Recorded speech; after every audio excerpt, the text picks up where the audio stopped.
কিয়ামত পর্যন্ত দুইটা জিনিসকে যদি আমরা ধরে রাখার মতো ধরে রাখতে জানি, যে কোনো সেক্টরে যাবেন মাথা নিচু করে আসতে হবে না, আল্লাহর রহমতে বুক ফুলায় মাথা উঁচু করে আসতে পারবো আমরা। একটা হচ্ছে কোরআনুল কারীম, আর একটা হচ্ছে নবী রাহমাতুল লিল আলামিন। আমাদের নবীর জীবনের লিস্টিতে এমন এমন অলৌকিক মুআজিজা আছে, একটার চাইতে একটা বেস্ট।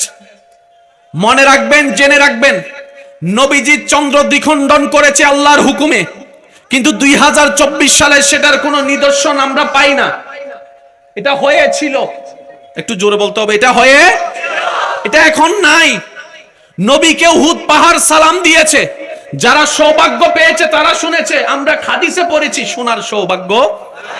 নবীকে পাথর সালাম দিয়েছে, সৌভাগ্যওয়ালারা শুনেছে, আমাদের শোনার কোনো সুযোগ।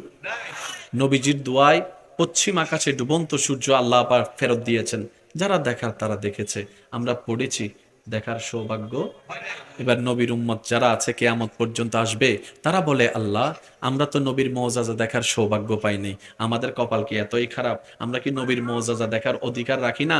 আল্লাহ পাক বলে যে কেন, তোমাদেরকে তো নবীর মুআজিজা দিয়েছি। আল্লাহ, চন্দ্র দ্বিখণ্ডন আমরা দেখি নাই, পাহাড়ের সালাম দেওয়া আমরা দেখি নাই, পাথরের সালাম দেওয়া আমরা দেখি নাই, উহুদ পাহাড় ফেটে যাওয়া আমরা তো দেখি নাই, আল্লাহ হরিণের কথা বলা আমরা তো দেখি নাই, গুইসাম মারা হয়ে জিন্দা হয়ে নবীকে সাক্ষী দেওয়া আল্লাহ আমরা তো দেখি নাই। রব বলে যে নবীর মুআজিজা যদি দেখতে মন চায়, কিয়ামত পর্যন্ত কোরআনকে দেখো, কোরআনকে দেখো, কোরআনকে দেখো, সুবহানাল্লাহ, কোরআনকে দেখো। কিয়ামত পর্যন্ত আমার নবীর অন্যতম মুআজিজা আমি আল্লাহর দান কোরআনুল কারীম। সুবহানাল্লাহ, একটু জোরে। কোরআনকে বুঝার মতো বুঝতে জানি নাই, ব্যর্থতা আমাদের।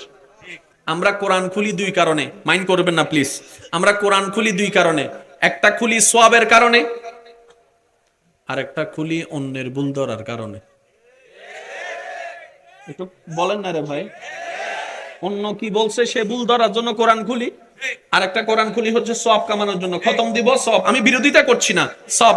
কিন্তু আমরা যদি এই দুইটার বাহিরে যদি গবেষণার জন্য কোরআন খুলতে পারতাম,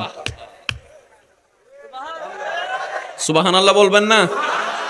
আমরা যদি গবেষণা করার জন্য কোরআন খুলতে পারতাম, তাহলে আজকে আইফোনের রাজত্ব তাদের থাকতো না, মার্সিডিজ ব্র্যান্ডের রাজত্ব তাদের থাকতো না, স্যাটেলাইটের রাজত্ব তাদের থাকতো না, ডলারের ক্ষমতা তাদের থাকতো না, বিভিন্ন মেশিনারির ক্ষমতা তাদের থাকতো না, বোয়িং এর দায়িত্ব তাদের থাকতো না, 787 তাদের থাকতো না, ড্রিমলাইনার তাদের থেকে কিনা লাগতো না।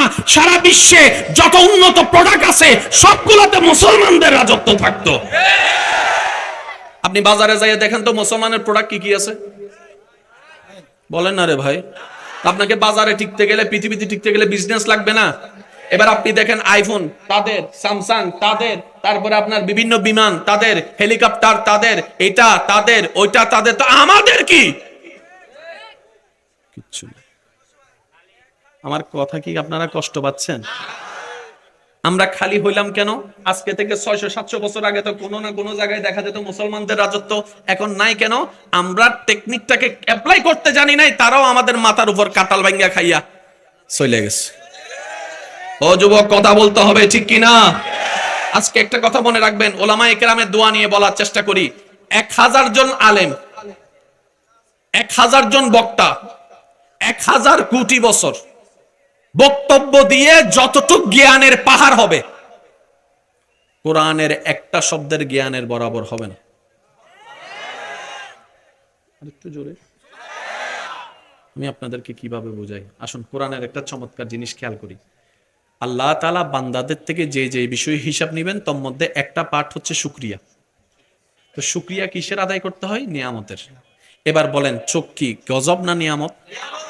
আমি সবার মুখে শুনতে চাই, চোখ কি? চোখে দেখা গজব না নিয়ামত? কানে শোনা, মুখে বলা, জিহ্বার স্বাদ, খাবার ডুব গিলা, এটা পেটে যাওয়া, সেটা আবার হজম হওয়া, ওখান থেকে রক্ত হওয়া, আরো জোরে বলেন না, সবকিছুই নিয়ামত। স্বামীর জন্য বউ নিয়ামত, বউয়ের জন্য স্বামী নিয়ামত, সন্তানের জন্য মা বাবা নিয়ামত, মা বাবার জন্য সন্তান নিয়ামত, ব্যবসা নিয়ামত, চাকরি নিয়ামত, হাঁটা নিয়ামত, বসা নিয়ামত, ঘুমানো নিয়ামত, ঘুম থেকে উঠাও নিয়ামত। আর যত নিয়ামত তত শুকরিয়া। এই ছাড়া দ্বিতীয় কোনো অপশন। তাহলে আপনার আমার জীবন কাটতো কিভাবে জানেন? এই যে চোখের পলক ফেলতেছি, আল্লাহ চোখের পলক ফেলতেছি, শুকরিয়া, খুলতেছি শুকরিয়া, বলতেছি শুকরিয়া, নিঃশ্বাস নেওয়ার সময় শুকরিয়া, নিঃশ্বাস ফেলার সময় শুকরিয়া। আচ্ছা, একটা মানুষ যদি 24 ঘন্টা যদি শুকরিয়া শুকরিয়া বলতে থাকে, তার আর বিয়ে করা হইব? বুঝেন না মনে কথা? সারাক্ষণ শুধু তার মুখে একটা কি শুকরিয়া শুকরিয়া শুকরিয়া শুকরিয়া শুকরিয়া, ওয়াইস করা হইব? বিয়ে করা হইব? আচ্ছা, আপনি শুকরিয়া করতেছেন, কাস্টমার আসছে, এখন কাস্টমার লাগে কেমনে কথা কইবেন? কিন্তু শুকরিয়া না করলে তা হাসরের ময়দানে ধরা। এবার নবী বলে, আল্লাহ তুমি যে শুকরিয়ার পাঠটা রেখেছো, আমার উম্মত যদি 24টা ঘন্টা তোমার নিয়ামত যদি শুকরিয়া করতে থাকে, তার ব্যবসা বন্ধ, চাকরি বন্ধ, বিবাহ বন্ধ, বউর লগে কথা বন্ধ, জামাইর লগে কথা বন্ধ। একটু জোরে বলেন না রে ভাই। খেলা বন্ধ, টাইম পাস বন্ধ, ঘুমানো বন্ধ, সবকিছু বন্ধ, শুধু শুকরিয়া শুকরিয়া শুকরিয়া শুকরিয়া শুকরিয়া। আল্লাহ আমার উম্মতের জীবন তো কঠিন হয়ে যাবে, তুমি তো দয়াবান, একটু এমন দয়া করো যেন শুকরিয়ার হকটাও আদায় হয়, আমার উম্মতরা যেন জীবনও যাপন করতে পারে। সুবহানাল্লাহ বলবেন না? এবার আল্লাহ তাআলা দয়া করলেন আমাদের উপর। কেমন দয়া? ও নবীর উম্মতেরা মনের কান দিয়ে শুনেন, মাইকের আওয়াজ যতটুকু যাচ্ছে। আল্লাহ তাআলা আমাদের উপর দয়া করলেন, বলে যে নিয়ামত তো আমার 24টা ঘন্টার প্রত্যেকটা সেকেন্ডে তো আমি রবের দেয়া নিয়ামত, শুকরিয়া না করলে তো হাসরের ময়দানে তাদেরকে ধরবো। নবী বলে যে আল্লাহ একটু দয়া করো।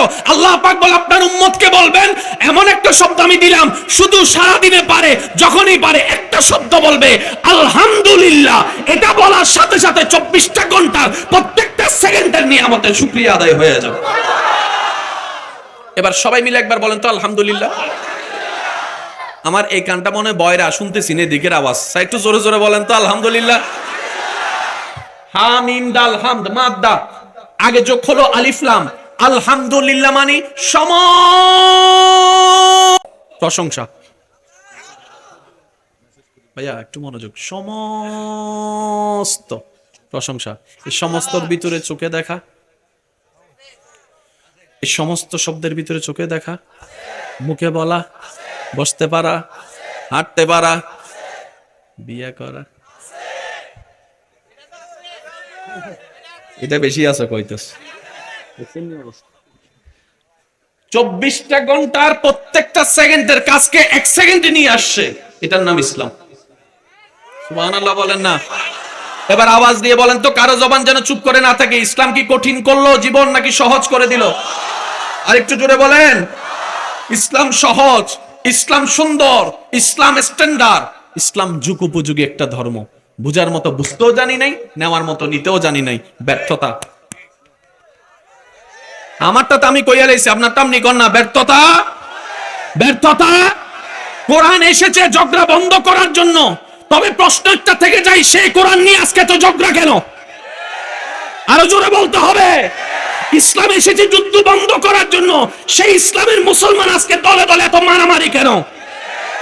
বুঝতে হবে বেজালটা ইসলামে নয়, কোরআনে নয়। আমারটা তো আমার দিকে আঙ্গুল, আপনারটা কোন দিকে একটু কোন। এতদিন তো এমনে কইছেন, আজকে থেকে এমনে কোন। এমনে কইতে থাকবেন, পিছনে যাবেন, এমনে কইতে থাকবেন, সামনে যাবেন। বুঝাইতে পারি নাই মনে কথা। গালির পরিবর্তে গালি দিলে দেখছেন তো কি লাভ হইছে? গালি দেওয়াকে সালাম দিয়া দেন, জয় আপনার আসবে। সুবহানাল্লাহ জোরে বলতে হবে। গালির পরিবর্তে গালি দিয়ে লাভ নাই, সালাম দেন। কারণ রহমত দাতা গালিকে রহমত দেয় না, সালাম দাতাকে রহমত দেয়। ধৈর্য ধরে যদি সালাম দিতে পারেন, রহমানের রহমত আপনার ভান্ডারে আসবেই আসবে। চিৎকার দিয়ে বলেন সুবহান। আর একটু জোরে বলতে হবে সুবহানাল্লাহ।